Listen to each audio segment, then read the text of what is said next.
All right, good afternoon. March 3rd, our special education leaders meeting. On the agenda today, we are going to do two things. First, just an update on a few special ed related items. I will do that briefly so that we can really get to the main event, which is our panel presentation with that real focus on reducing and eliminating the use of timeout rooms, and really kind of more broadly, just what are positive ways that we can support students' social, emotional needs in our schools, knowing that the pandemic has had this lingering effect, that the pandemic has left an impact on our students. And so what are kind of across the board ways, universal ways, and in some cases targeted ways that we can support students even more proactively? And I can't wait for you to hear from our panelists today. So just a few special education updates. Just to start with, I think something that I know is on a lot of people's minds is just the new IEP. And we are really excited to be very, very close to the launch, and just always want you to have these slides to remind you of what's this all about, what are we trying to do to use this IEP to improve outcomes, to improve access, and to close gaps. And really to make sure that hopefully when you see the final version of the document, that you'll see that we're really elevating student and family voice, that the forms really help to kind of document a process that leads us to kind of the type of team discussion that we need to have to formulate really positive and supportive services for students with disabilities, to really give them access to FAPE.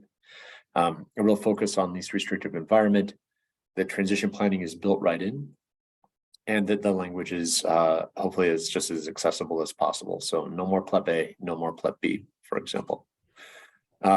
So let's just talk about dates and what's to come. We talked about a winter release. We're going to be very, very close. If our next meeting is on March 23rd or March 24th. I apologize, I can't think of that Friday right off the top of my head. But here at the towards the end of March, that's our go live date, is our next special ed leaders meeting. So just slightly into spring, but I hope you'll forgive me that we're not quite at a winter release, but only just barely ahead of spring. At our second March meeting this month, we'll also be releasing the information for the vendors who provide your online version of the IEP. And so both should be coming out at about the same time. We know that's of keen interest to just make sure the vendors know what they're adapting. Our training then kicks off later this spring, continued training. Again, schools and districts can adopt the new form at the beginning of the next school year. We are very mindful that that is not likely to happen, that we want schools and districts to adopt the new form when they're ready. And so we will continue to provide a full year's worth of training all through next school year, so that again, we fully anticipate that the full statewide adoption will happen at the beginning of 2024. And we're very excited about getting there. We're excited about the sea change. Always a reminder, the last time we updated the IEP was 2001. Let's all just step back and think about where were you in 2001 and what were some of the ways in which we conducted our work, and how much we've learned about education in the intervening years, and how much further we've come. And so I think the IEP it's high time to just update it and make it hopefully more relevant to our day and age that we're in right now. So excited about bringing this to you, hopefully a little later this month if everything goes as planned. If it doesn't, then we're just going to adjust slightly, but we're really within weeks of being able to launch the new IEP. I do want to say we have gone back out for just a little bit more stakeholder feedback, both on the practitioner side and the advocacy side. And so right now we're just pulling together the feedback that we received from both groups, and we're listening. We will, based on the input that we've received just this week, we will continue to update the form and hopefully make it so that it works across the board just as well as it can. Just a quick reminder about a service that we have made available with other state agencies. And this is a service that we call Coordinated Pandemic Related Transition Services. I know it's a mouthful. I created the name, and so I take full credit for the lengthy title. Coordinated Pandemic Related Services are available for students who turned 22 during the pandemic. You helped us out earlier this school year by helping to get information out that other state agencies are offering transition-related services because adults who've turned 22 are now in the adult services world. And so we felt like that's where the transition services should be provided. And, accept that there was some interruptions in student learning, obviously, during the course of the pandemic. And so now how can we just help to address some of those interruptions by drawing on the talents and resources of our fellow state agencies that you see listed here. So why am I bringing this up again? We ask that you just continue to help with outreach.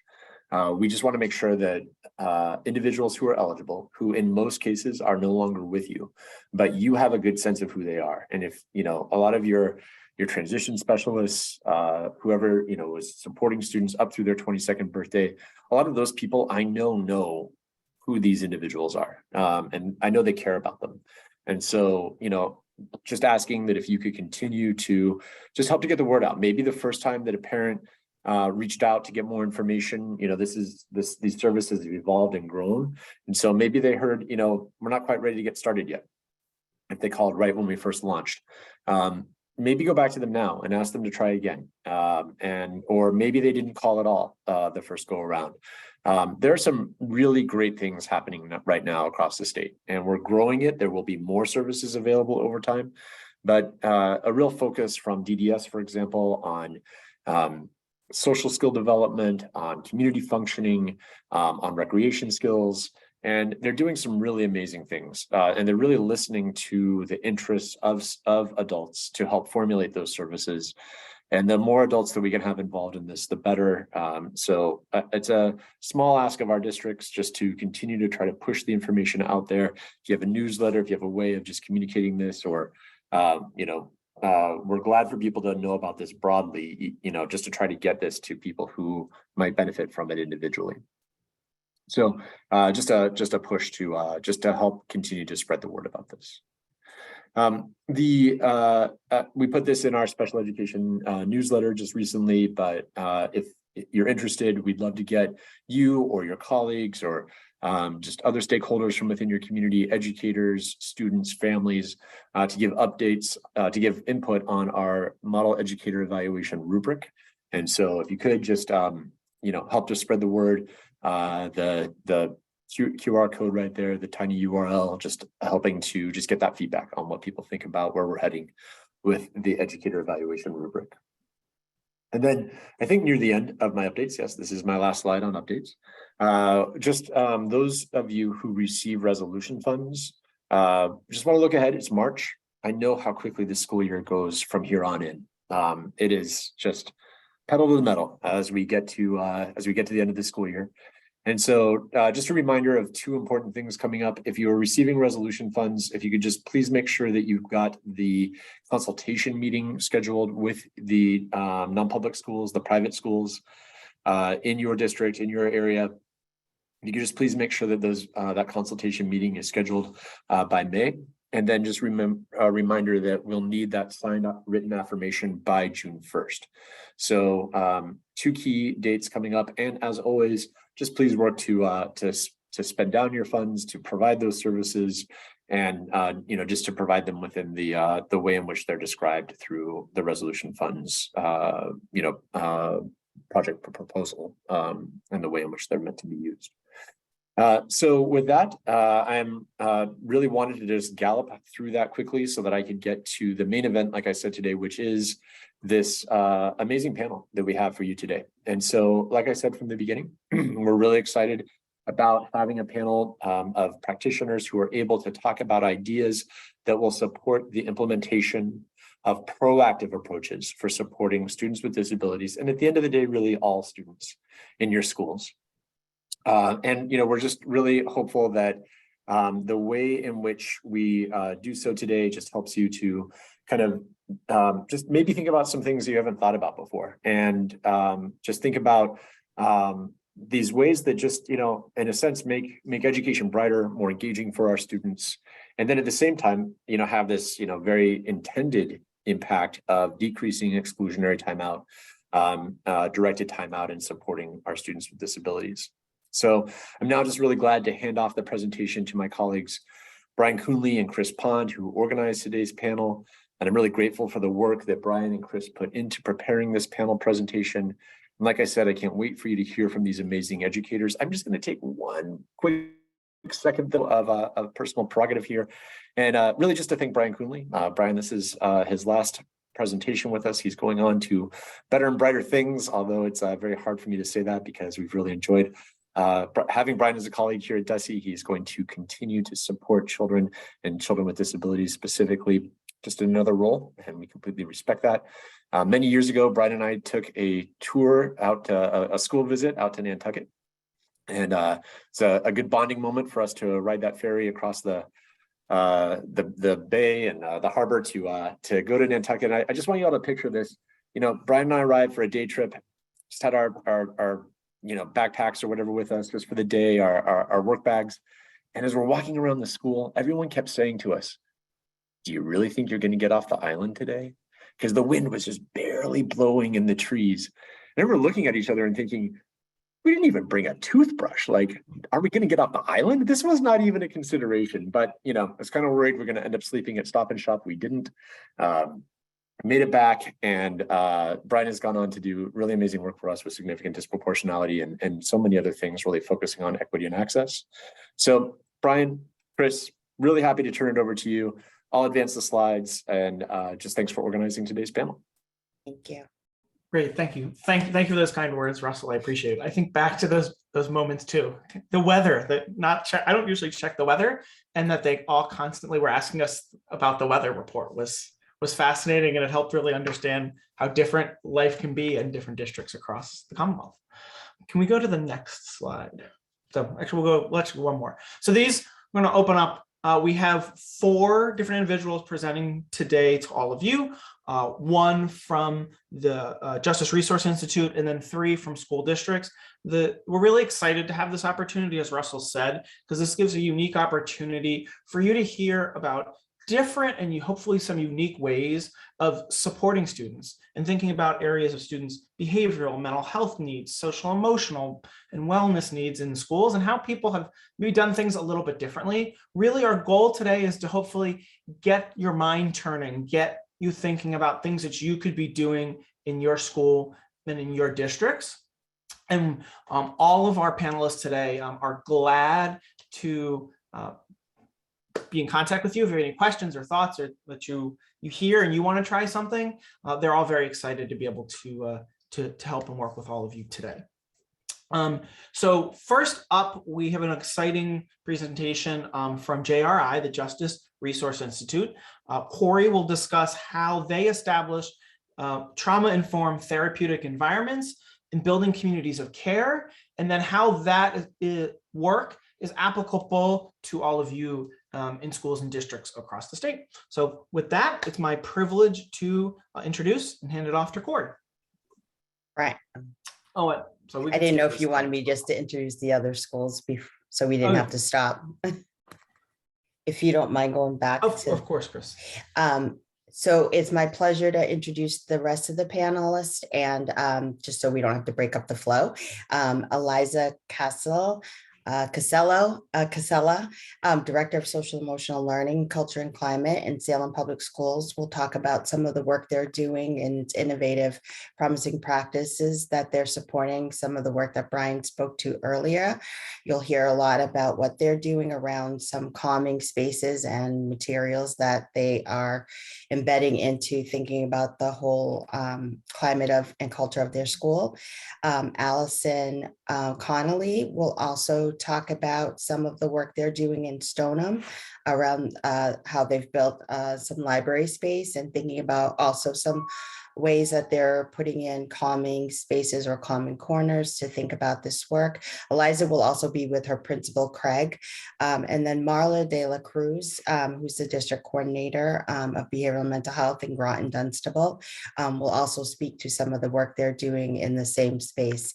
And so we're excited that they were able to speak with you today and to bring some of this innovative work that they're doing in their school districts. Thank you. Sorry. Yeah, thanks, Chris. That's my fault. And also, we have a link there to one more district. If you are interested in hearing about some other exciting work going on in Billerica, feel free to reach out to to Cindy there. And then we put some links in the chat. We've also put them in the slide deck for when you download them. That gives some other advisories, other thoughts, both from us here at DESE and at a national level. So my apologies, Corey. Corey, you are up. It is your opportunity to share. So thank you. Thank you so much, Brian and Chris. Appreciate everyone having me here today. Just to give a little bit of background, my name's Corey Muir, as previously mentioned. We're going to talk a little bit about building communities of care today. Justice Resource Institute is a nonprofit that has 2 corporate headquarters in Massachusetts, but we also service programs in Rhode Island and Connecticut, a variety of different human services from residential to therapeutic day schools, after school programming, community-based services, and much more as well.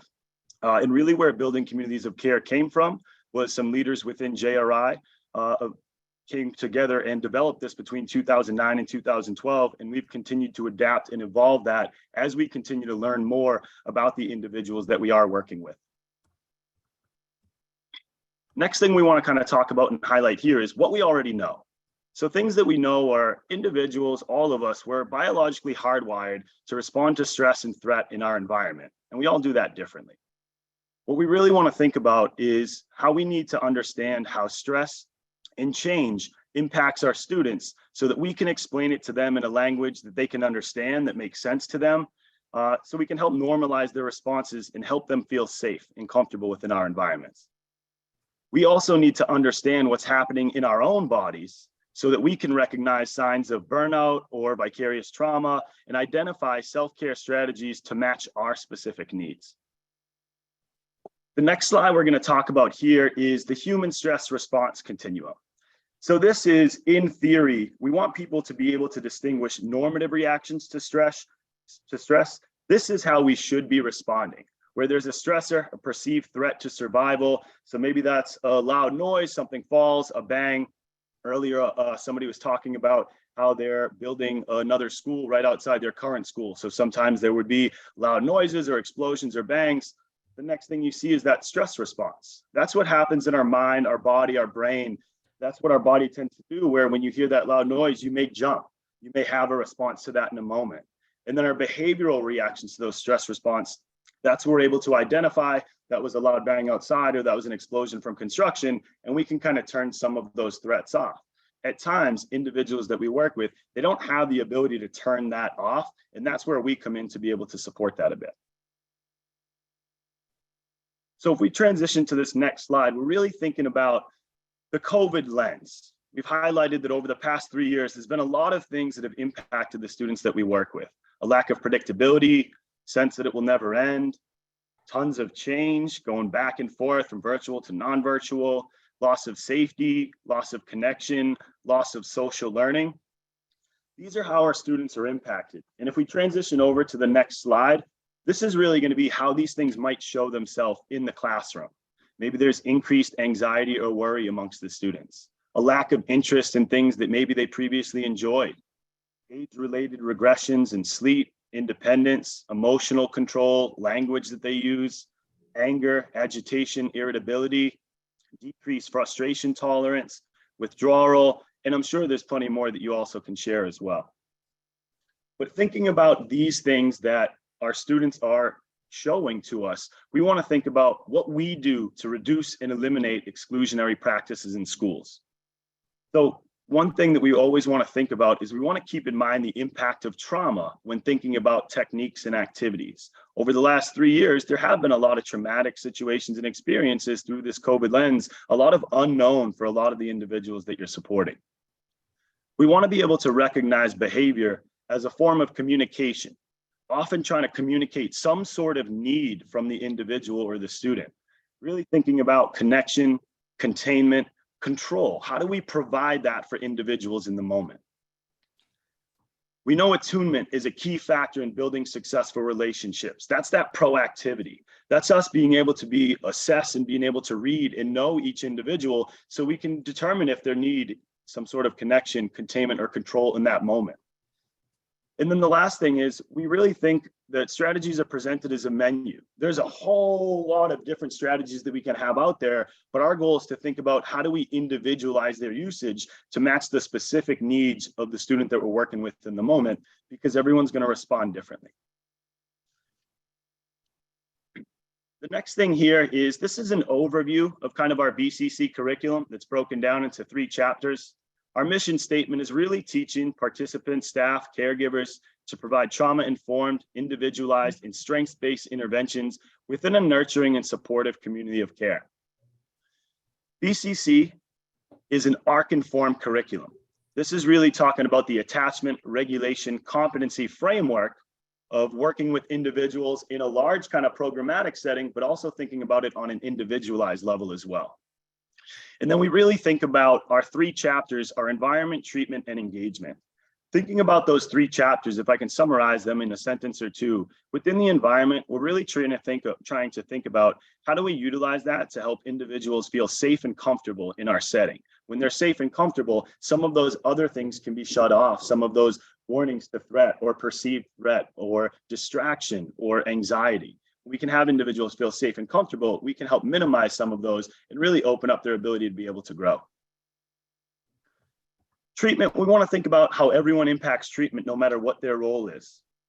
Really thinking about targeted, individualized skill development with each one of the individuals that we work with. A lot of what we're talking about or was presented before around some of the new IEP initiatives.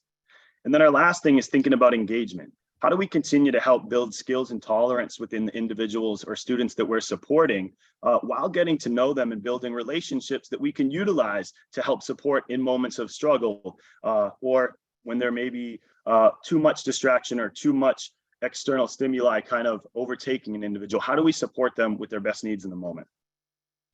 The last few slides that I'm going to show you here are just some examples of different tools, things that we can use to really help support individuals in the classroom. So here you just see a few different school tools, things for your hands, things to be able to put on some of your utensils for writing, things to maybe sit, help keep individuals in their chair, but allow for some movement, or maybe some headphones to kind of minimize some distractions in the room.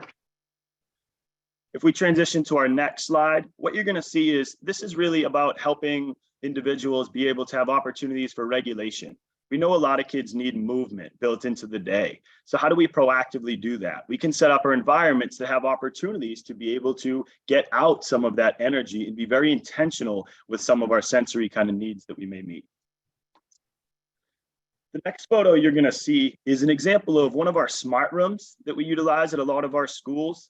SMART stands for sensory, motor, arousal, regulation treatment.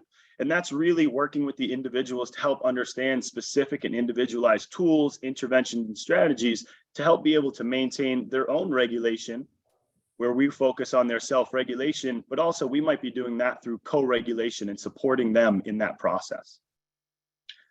And our last 2 slides that we're going to show are just visual aids. Visuals are really, really, really important to be able to have for individuals to see, to be able to recognize and utilize. This one here is just helping individuals think about what can they do in the moment. Again, how do we give them control? Here's a visual example of how to be able to solve problems, things that we could do to help manage ourselves in these moments. And the last slide we have is really just thinking about being strengths-based. Video games are a real popular thing. The majority of the kids that I work with are definitely invested or engaged in those in some way. So how do we put the language into, the terms and things that we want to talk about into language that they can understand? This is a perfect example of how to do that. You're taking something that they're interested in, and we're utilizing different coping skills, ways to be able to manage some stressors, and kind of putting it in a way that they can understand in this video game kind of setup and format. That's a quick overview of kind of BCC and how we utilize that and implement that in our school. There's obviously a lot more detail in there as well that I could absolutely provide. Other resources, if anyone is interested, my contact information is there and people can absolutely feel free to reach out. And we'll also have the opportunity to answer questions during the panel presentation at the end. So thank you very much. I appreciate the opportunity to be able to speak and share about building communities of care on behalf of JRI. Corey, thank you so much. Really appreciate that. Before you hop off and mute yourself, you shared some great ideas, lots of them. My mind's even thinking if I was in a classroom or in a school right now, what I'd be using. If there was 1 or 2 things that if you were, for all of our people here today, going back to their school and in the next month, you would recommend they do, what would those 1 or 2 things be from what you shared today? Yeah, absolutely. So the first thing I definitely want to do is I do want to acknowledge that each individual school or district, they're going to have a variety of factors that are going to impact their priorities, their prioritized needs, whether that's location, age group, population, demographics, access to resources, etc. But based on my experience, the two that I would kind of highlight most are, one, an assessment of the behavior management systems and any related policies or procedures. And a couple things to think about within that would be that we want to ensure that our behavior management systems are informed by what we know about the impact of stress, change, trauma on our students. We also want to have a goal for the behavior management system to be individualized, focused on skill development and building and repairing relationships versus being punitive, reactive, or kind of misattuned to the changing needs of our students. And then the last piece to be able to support that, I think that believing behavior is a form of communication to meet some underlying needs that maybe can't be verbally expressed for a variety of reasons. So thinking about our goal is to be able to change our assessment from what behavior are we seeing to why do we think that this behavior is occurring? And if we can address the why, that's how we're really going to be able to get to the root of some of those issues or problems. And this understanding should inform our policies and practices in this area. And the other one that I would just kind of highlight out is a lot of focus on the students, but I also want to think about the focus on the staff. Building resiliency within the staff is a way to also be able to support the students. And a couple of key ways that, I think in my experience, we've been able to do that, or I've seen sites be able to do that, is we want to build staff's capacity to be able to recognize how they're being impacted by the work and by students that they're working with. Normalizing these reactions can increase the likelihood that staff are going to access supports that are offered, such as training, supervision, team building, student consultation. Helping staff be intentional about setting up more effective routines that support consistency and predictability within the classrooms. That in turn will help decrease some of the more challenging and time-consuming behaviors that we see that maybe emerge in the classroom. And then staff will have more time to access the supports above. And the last part of that one that I would kind of highlight and say is that we know that part of what contributes to the feelings of burnout are feelings of hopelessness, lack of awareness about what to do in given situations. And then this leads to power struggles because we're not sure how to respond. We don't feel like we have the certain tools, so it puts us in a tough position. So we really want to build in a realistic and accessible toolboxes of different strategies and interventions to utilize in the classroom setting so that hopefully we can kind of disrupt that cycle of some of those disruptive behaviors that we're seeing. Great, thank you. Really appreciate that, Corey. I think a lot of great things to think about for people able to take back today. So I really appreciate you coming on and sharing with us. Up next, we have the Salem Public Schools. Salem was going to present today on some exciting changes to what's going on in their schools, what their schools look like, that really have had some strong impacts and helped drive changes in behavior for students, and in particular, some students with disabilities. So I'm very excited to introduce Eliza, who is the Director of Social Emotional Learning, Culture, and Climate for the Salem Public Schools. Thanks, Brian. I'm going to ask Craig to join me right now. He's listed under Eliza, but he is the principal joining me for this presentation. I'm here. Good afternoon, everybody. Awesome. All right. Hi, everyone. We are so excited to be with you to share more from a district perspective around social emotional learning implementation and moving from strategy, implementation, and now impact, specifically focusing on how we're using data with support from our grant to build in some innovative practices using SEL data to drive our intervention, specifically at the high school level that Craig is going to speak more to in a bit. So who am I? I am I'm an educator. I'm an AmeriCorps alum. I am a lifelong learner, a connector, and I really value teamwork and relationships at the heart of everything I do. So my face is in most of these photos that you can't see, but the through line in my 13 years in education, starting in AmeriCorps and now being on the district side of the work, is how do we center relationships? How do we center people at the forefront of our decisions? And how do we make school a space for students and for adults that really is now more healing centered as we think about what the experience life is like in a post-COVID context. So I'm going to talk about the power of storytelling. So just again, to set some context here. So we know that stories have the power to heal, to connect, and to empower us. So Craig and I are going to tell a little bit of the story of Salem and how we have kind of come back in this post-COVID landscape to think about how do we center our students, how do we center their identities, and how do we think about the strategies that we're putting in place that really reduce exclusionary practices so that all students feel a sense of belonging, a sense of connectedness, and that school really is a space where they can bring their whole self every day. So a couple of highlights we want to talk about from our work in terms of district-wide SEL implementation. So for those of you who are familiar with the indicators for district-wide implementation, we really use that as our roadmap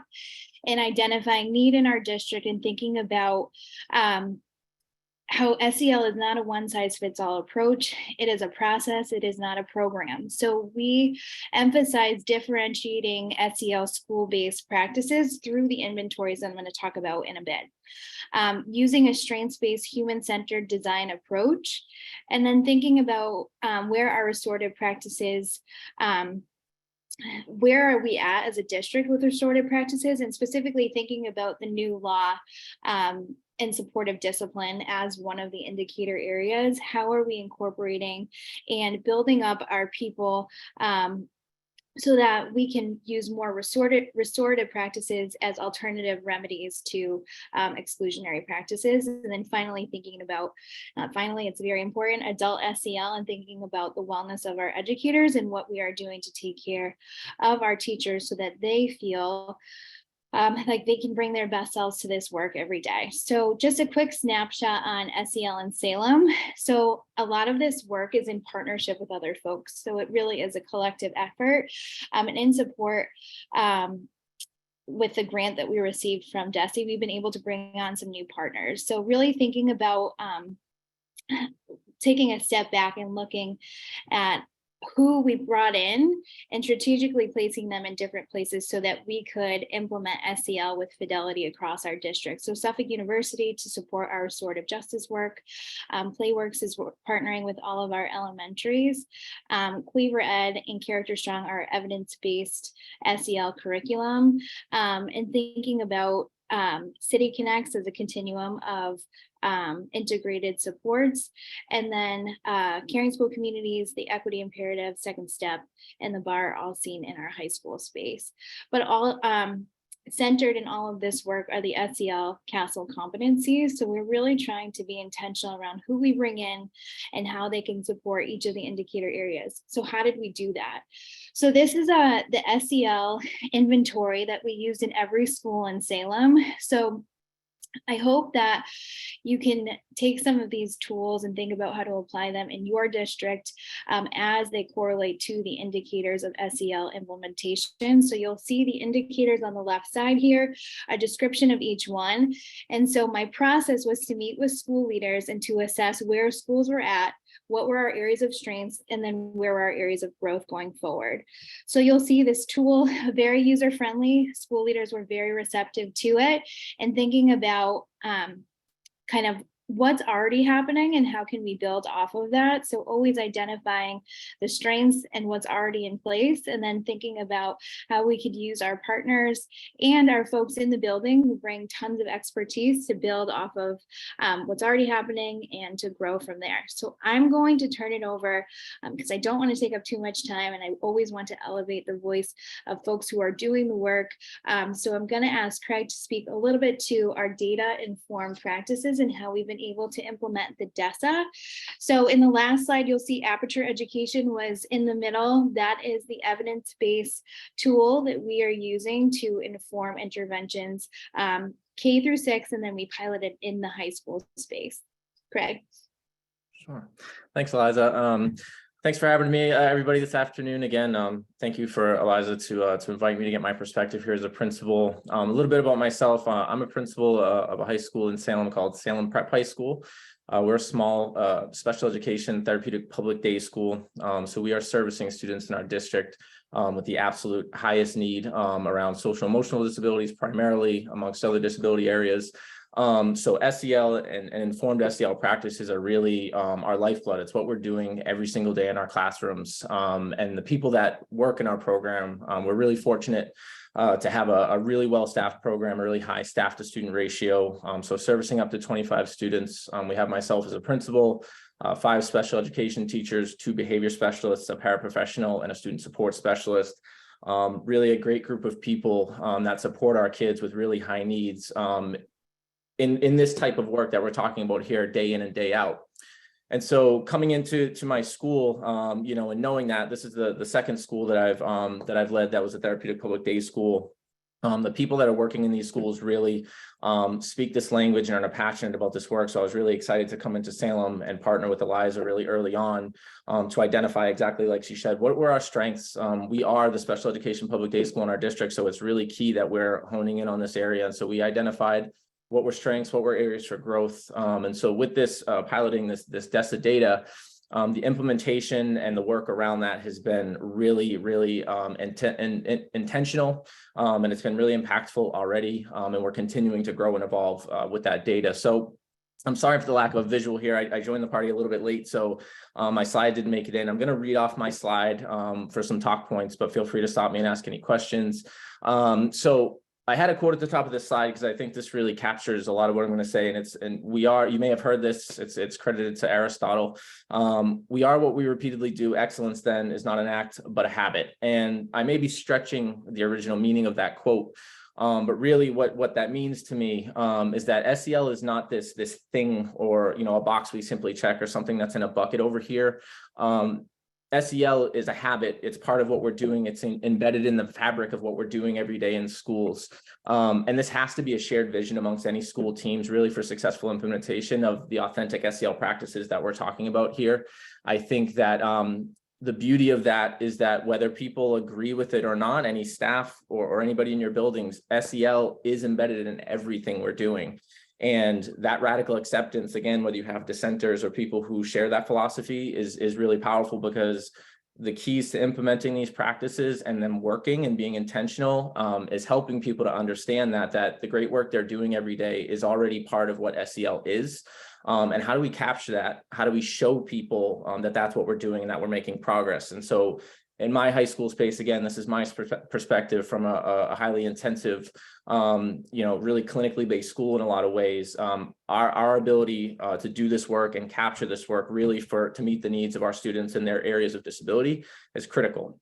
And so, really the keys, I wanted to highlight just a few keys to implementation in our work so far this year. And again, really number one is creating that shared vision. It's absolutely critical. And I think that if you can help people understand the value of gathering this type of data and the work that we can do with that data, especially with students with significant social and emotional needs, that is powerful stuff. And so, the irony of being in a school like mine is, again, everybody's there and wants to be there for this purpose.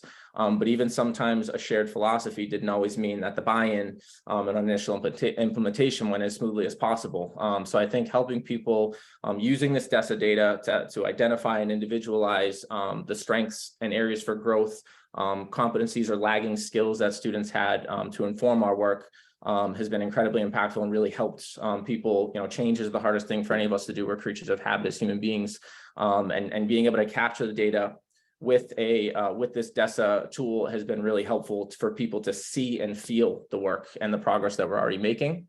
And so that's why my sort of second key to implementation here is really developing a clear system and individualizing it to your school and your needs. Again, I'm a very small, specialized school. Our ability to really individualize and really specify for individual students, is a different sort of model than a larger high school. But nonetheless, I think having worked at both all three of the elementary, middle, and high school levels as a teacher and administrator, these practices and principles really do apply across the board. When you're collecting data, via tools such as the DESE data, and you have these SEL inventories, it makes the work more meaningful and intentional, and really does act as a guide. It guides the work that you're doing.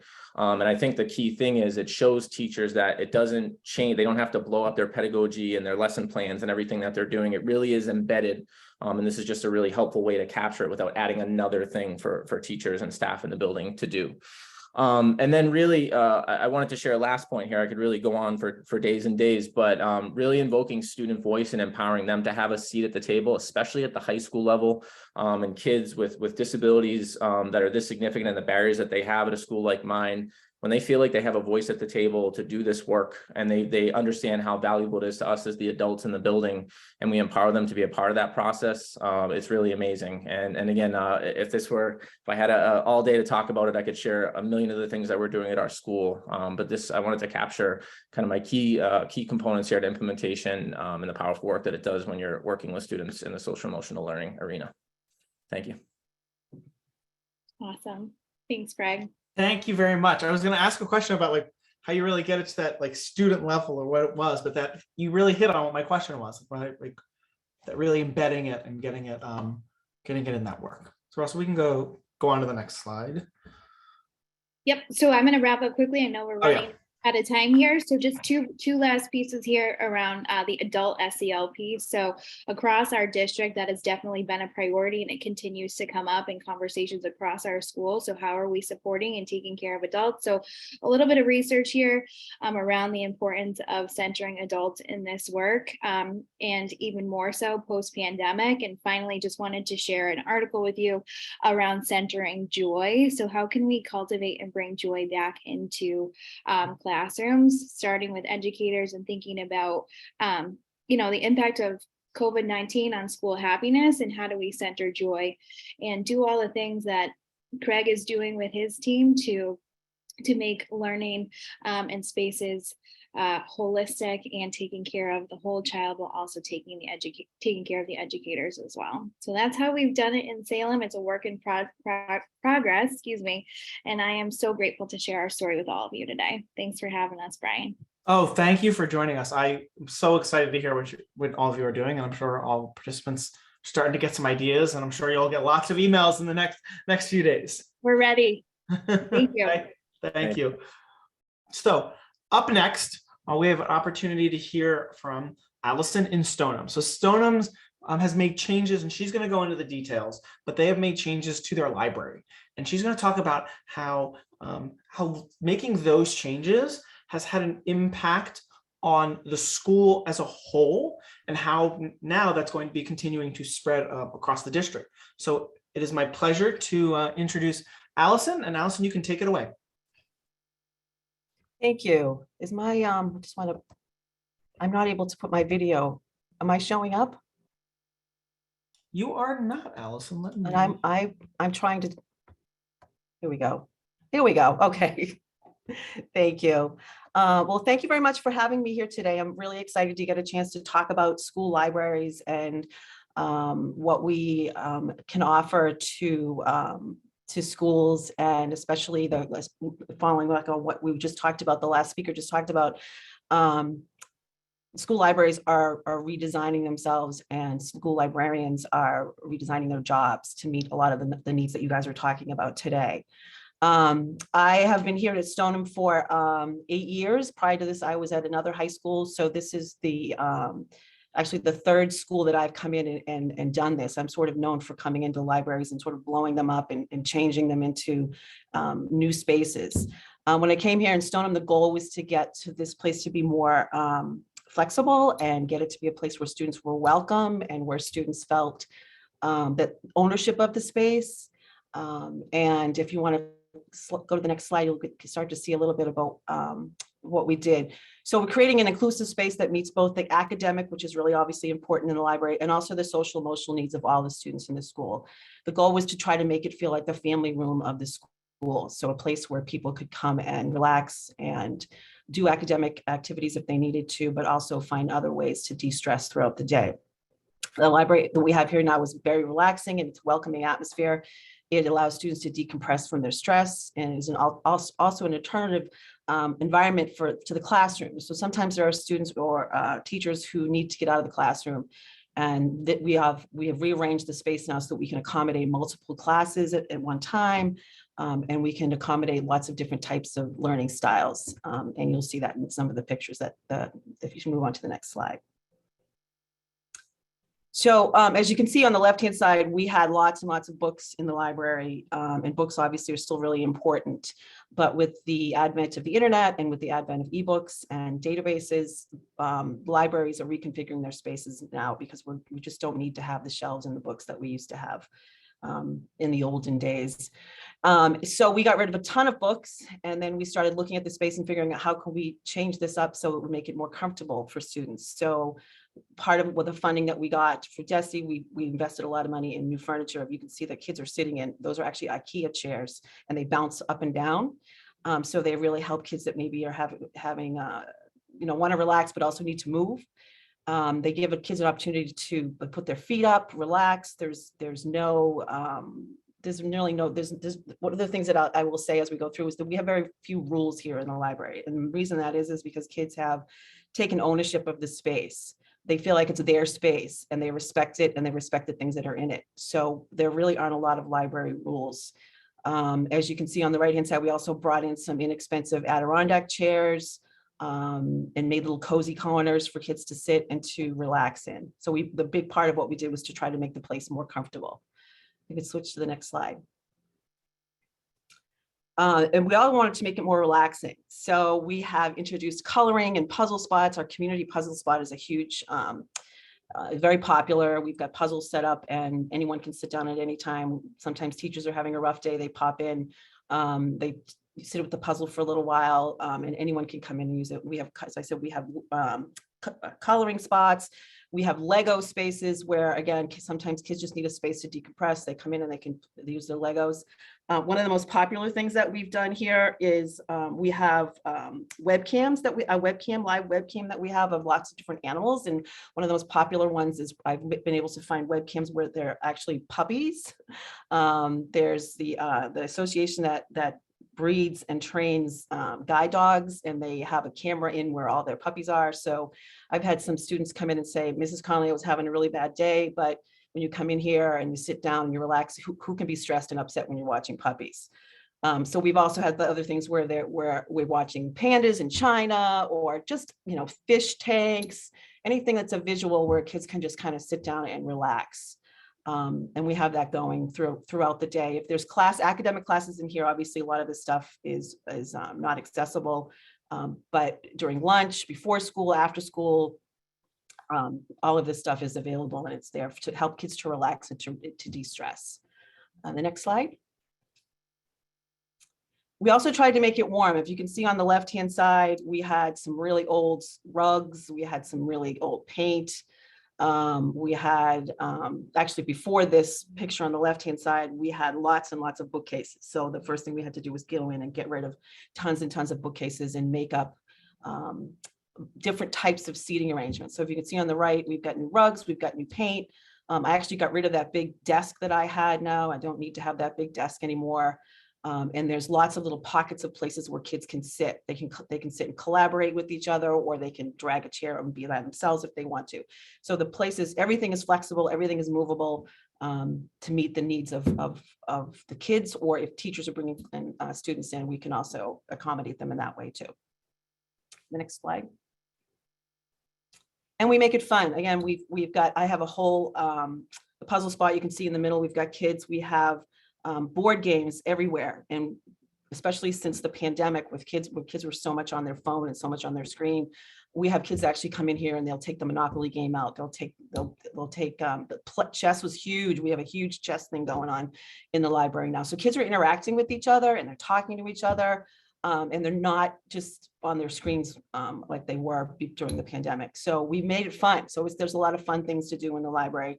You can see we've got Jenga in the background. We have a little pool table that the kids come in and use. Anything that's going to make it so they can kind of get out of their heads or get out of the stress that they're doing. And just even if it's just for 15 minutes, they can come in and just relax. And the next slide. And then, as I said before, it's also an alternative teaching space. After we were able to get rid of a lot of those bookcases, we then put up a big screen, and now we show movies a lot of times. We have what's called a flex period where kids can sign up for different activities in the library. Sometimes we'll have movies in the library. In this particular case on the left-hand side, we have actually a teacher and I were collaborating on a research project together. So that space is now available. We do a ton of green screen filming in the library. Initially we painted a wall and we got some big green cloths that we put up. So we do a ton of green screen filming, which is really, really popular with some of our special ed kids that love to come in, and it's an alternative way to show that they know what they've understood the content of the class. And then there's also some kids that don't want to see all this activity going around. There's kids that's too much activity and they need to be able to focus more. So when we took out a whole big wall of where you see those countertops, that was a wall of bookcases. We took down those bookcases, we put up some counter space so kids can now put their earbuds in, they can sit at the counters and they can work on whatever they're working on if they want to. Where the green screen was also a space where we had bookcases, and where the teachers doing instructing was also a space where we had bookcases. So once we eliminated a lot of the books and we looked at the space again and we figured out how can we reconfigure this so that we're meeting the academic needs, but we're also meeting the social emotional needs of all the students in the school. Do I have one more after that? One more slide? Nope, that's it. So again, I really just think the pictures say a lot about what we're able to do here and how we were able to change the way that the library is perceived. My favorite thing to say is that libraries used to be a place where things were stored, and now they're a place where things happen. And that's what we do here now in Stoneham High School. Thank you so much, Allison. I'm not even going to try to summarize. You did such an excellent job of describing the power of what the changes that you've made at Stoneham Library and High School. So thank you so much. So we're going to go on to our next slide. I know we're getting close to 1 o'clock, so I want to make sure everyone gets an opportunity to share on the panel today. So up next, we have Marla from the Groton Dunstable Regional School District. I'm going to let her jump right in because of timing. So it's all yours, Marla. All right, wonderful. Well, thank you very much for having me sit at the table today and share out what Groton Dunstable Regional School District has been doing. We have had a significant amount of priority areas that we have been tackling. Some of them have been, how do we implement culturally responsive SEL? We've been looking at spaces. We've been looking at the systems in our structures. We've been looking at the responsibilities of every individual in our district, how they're involved and at what level, always, of course, following our the MTSS organizational framework and our goals as a district. We have really focused on how do we get everybody to have a really positive sense of belonging in our buildings, in and out of our communities, and how does everybody come in and out feeling that they're part of and not just tokens in our school building. So one of the things that I can highlight really quickly would be, again, I just talked about restructuring roles and responsibilities, refining some of the systems and structures to really identify what are the procedures that we currently have, how are we going to interrupt those procedures if that's not yielding the information and or the outcome that we're really looking for, and then really establishing solid data collection systems in order to be able to not only focus on our professional development, but really target it to what our staff, our faculty, our students, our family, our communities need. So it's really intentional, really impactful. So we've been doing a lot of that. We have been, again, rethinking of what spaces do we have? Are they really impactful? Are they really getting the students to have a sense of self, a sense of making decisions for for what they need to do next, that sense of agency, not only individually, but collectively. We've also been thinking and doing and implementing norming, right? So not only the norms for individual classrooms, but also community norms. How are we all speaking the same language? How are we all really understanding and defining our words, our language, you know, behind the power of our words, of course, really looking and making sure that everybody is able to funnel their individual actions to really impact the whole and really support the goal of our district, which is, again, acceptance, belonging, a sense of community, and everything that we do, of course, for equitable outcomes for all of our students. Next would be, the next role would be, what are our primary challenges? Space, right? We have a lot of students, we have a little bit of space. How do we then utilize the spaces within the classroom to create calming spaces where students actually know when and how and for what purposes they're going there, and really giving them some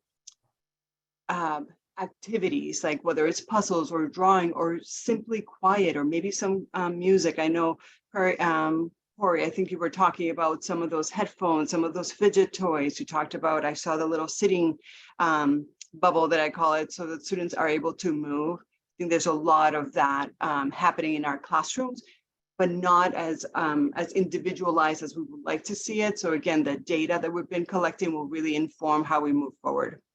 One of the things that has been tough, and I think is not unique to us here at Groton Dunstable, but really hiring and retaining staff, really that whole idea of how do we invite individuals into our district that really have that growth mindset, where behavior has a reason, that we all respond to behavior in a different way, and that we're all triggered differently, right? Whether it's a studying event that has happened, or it's been something that we don't have access to our academics or our social life, or anything else that might be impacting the way that we move forward.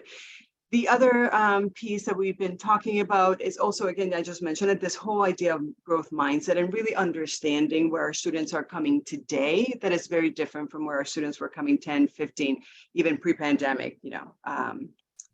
So that actually has been a matter of how do we then create spaces and unbraid some of that knowledge, and then rebraid again with that mindset of holistic, seeing the student as a whole child. Moving on. And for the next one, some of the implementation, wonderful. Some of the things that we have been doing is that we have developed positions that focus really specific to behavioral mental health, and coordinating those supports with all core subjects, including our related service providers. So we're really looking at how all of us have a significant role in supporting our students. We also developed a call for support, again, understanding what our teachers need, what our students need, what our community needs, and we've been able to really hyper focus on when they call for support, what is it that is happening, and how is it that we are responding to those that will meet the needs of those students. And I know for time, why don't we do one? The next one would be the primary challenges. Oh, we talked about the primary challenges. Brian, I know that we're short on time, and I think that collectively we have really addressed some of our what we're all doing collectively as a Massachusetts schools. Thank you for having us. Yeah, thank you so much, Marla. I really appreciate that. So I want to thank all of our panelists for joining us today. I know that talking to them over the last few weeks to get this panel going, and then hearing it today has really, I have some great ideas if I was in a lot of your shoes. So I'm excited that you'll be able to take some of these, if it's thinking about changing what your school looks like, if it's thinking about how you support students or staff on a daily basis in school, all these great ideas. I'm excited for all of you to be able to start using some of them. So we've put their contact in the chat. If you have questions for any of them, please feel free to reach out to them or reach out to me, and I can put you in contact with them. As we're just about at 1 o'clock, I want to pass it back to Russell so we can conclude the day. No, this was really inspiring. Thank you all so much. Thank you to our panelists. Again, thank you to Chris and Brian for organizing this. And we just hope that, again, it's all about connections. And so please follow up with our panelists and, make knowledge together and continue to improve what we can provide to our students together. So thanks, everyone. Have a great weekend. We'll look forward to seeing you later this month. Take good care.